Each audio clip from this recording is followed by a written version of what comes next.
Do you feel there's so much to learn, but somehow you don't know where to start or how to actually learn? Because there's so much we have to learn sometimes for school, for work, for a new position, that we don't always know where to start. Now, keep in mind that if we do not learn how we learn personally, at best, how can we actually be better at what we do? So let's see if we can find tricks to help you. Welcome to my channel. My name is Alain Faber. I teach in a high school for the last 20 years, and I want to share with you that learning is the ultimate tool to make a better world, because you will be able to feel comfortable with new situations, you'll be able to learn something new, and with new skills comes new perspective on our society. So let's stay with us and we'll discuss about learning.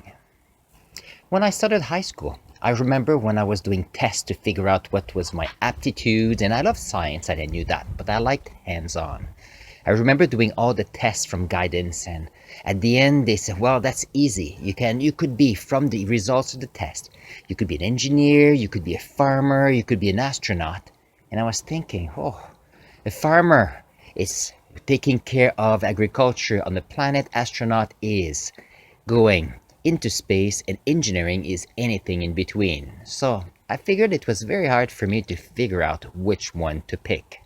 Well, I started with physics. That was my first idea. Then I went into geology, and I had a career in geology for a while. But the big thing was, how can we learn best? How can we optimize our learning abilities so that when we have to learn something, we can actually do it? So this video is for people that need to learn new skills for a job, new skills before they get a new job. For parents that have kids and teenagers wanting to go to school, going back and still learning, and also for high school students figuring out how to best learn. And let's see if we can address some of those ideas today. Now, the biggest thing when people say, well, to study, we need to memorize everything.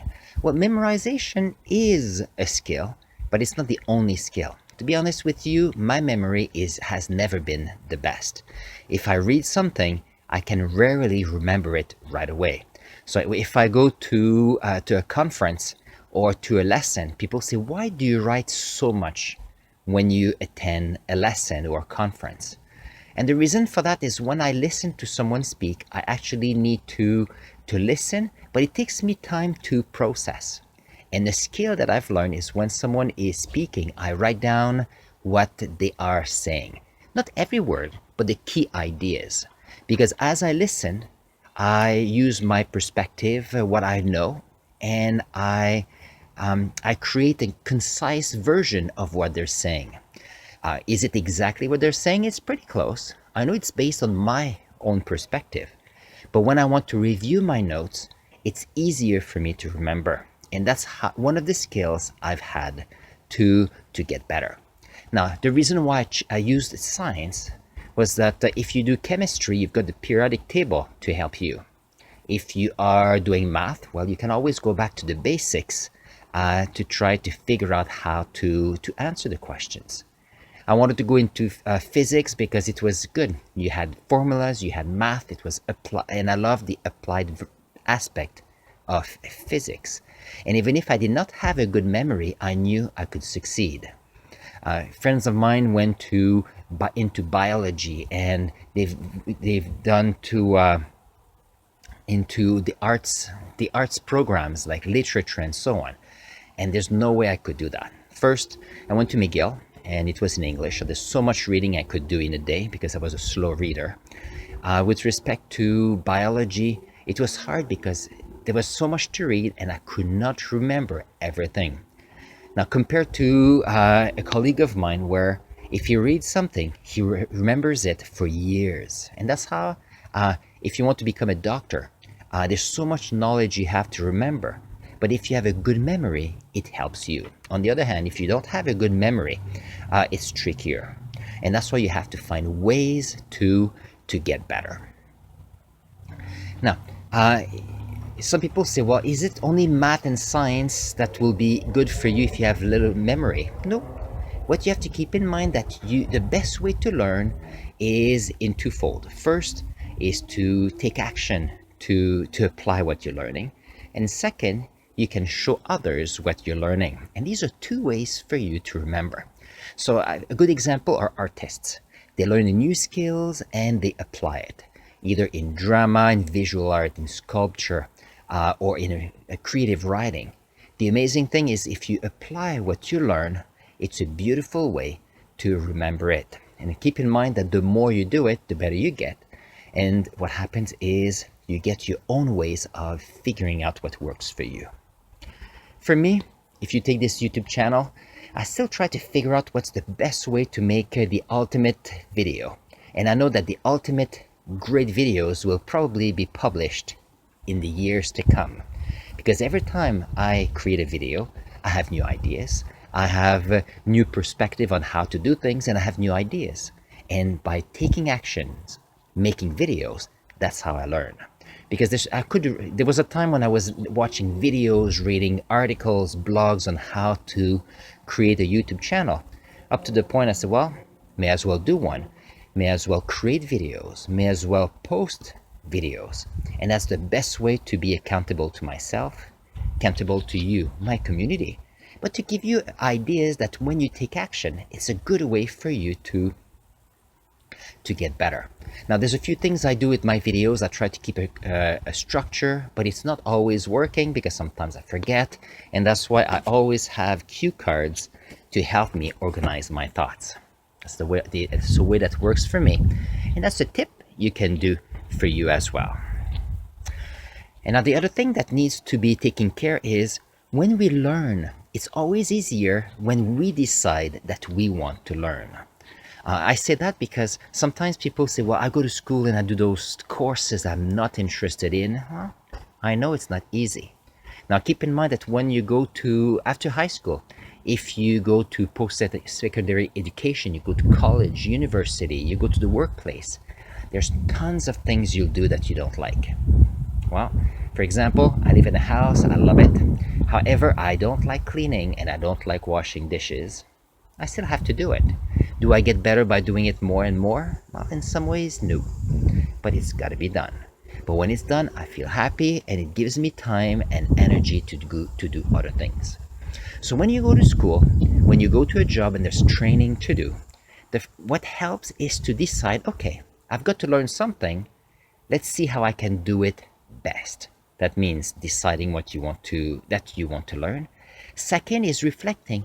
How personally do I learn better? Because when you reflect on how you learn better, and it's called metacognition, you will realize that there are some skills that are transferable to different aspects of your life. And it's a beautiful thing because instead of seeing a topic that you have to learn and it's so much of a pain, you realize, well, I can learn this through a skill I'm using in other aspects of life that I like.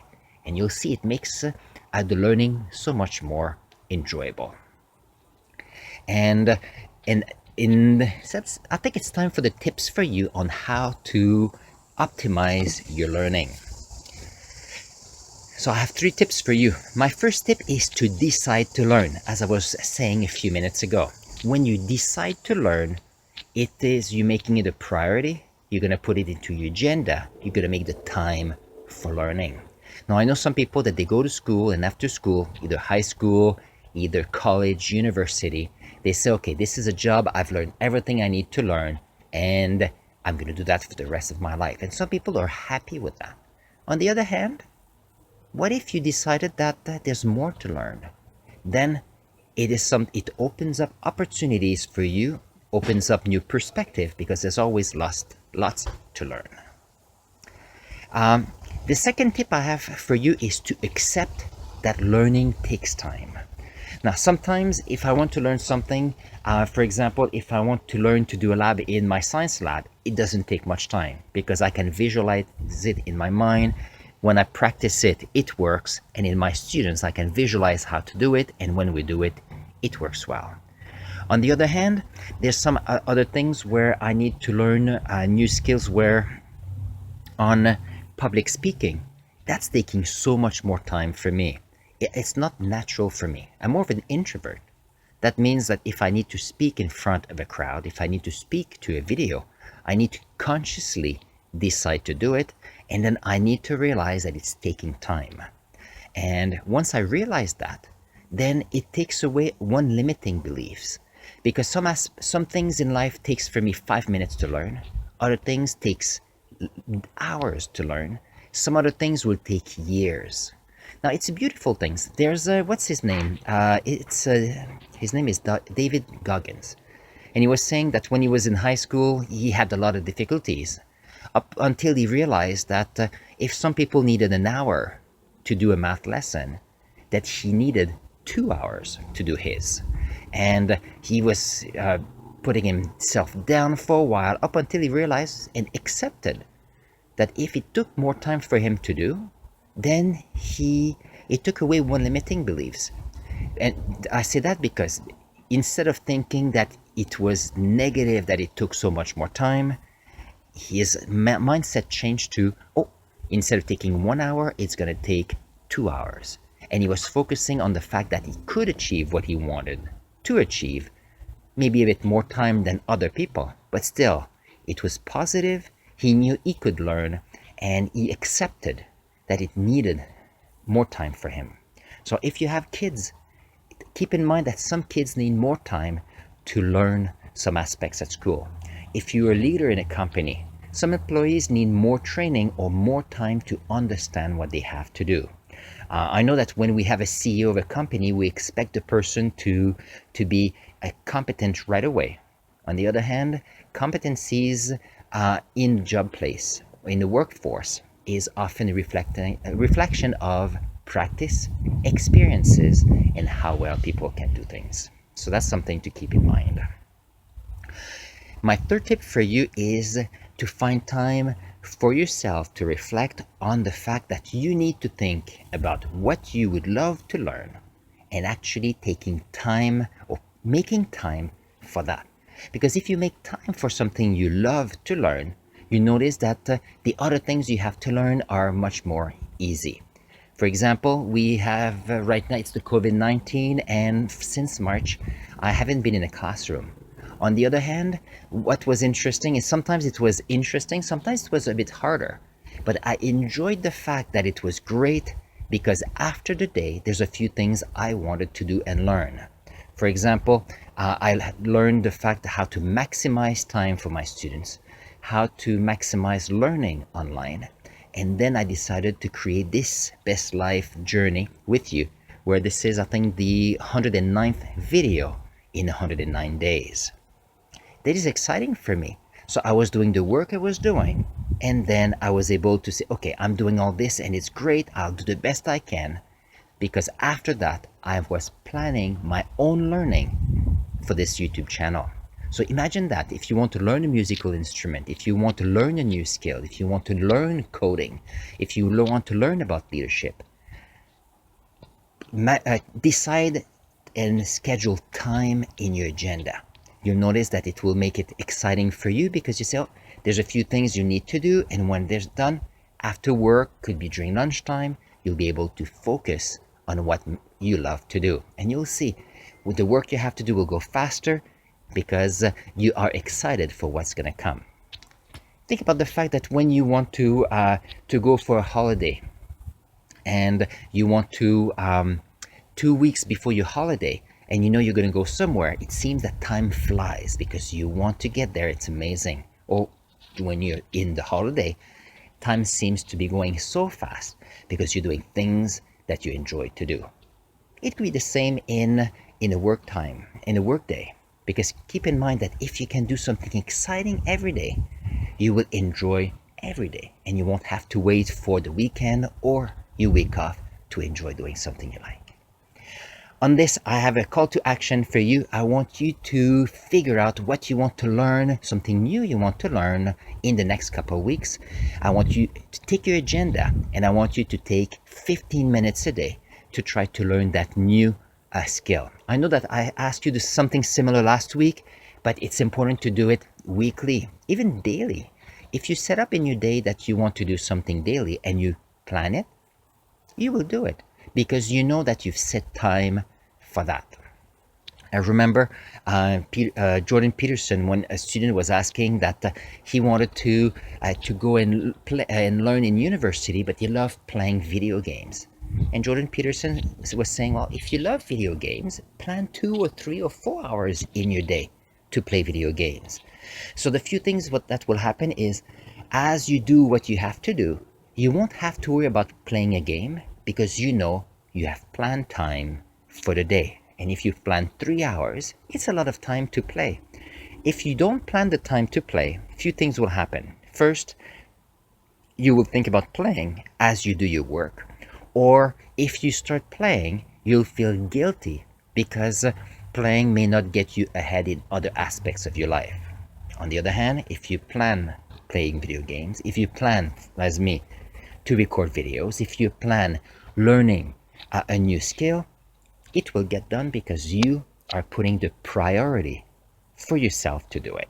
And then you learn and you decide how best to do it, and you do it. I believe in you. And on this, I'm going to put a link here on the side for other videos from a best life journey. And you'll see there's so much more in the next one as well. See you there.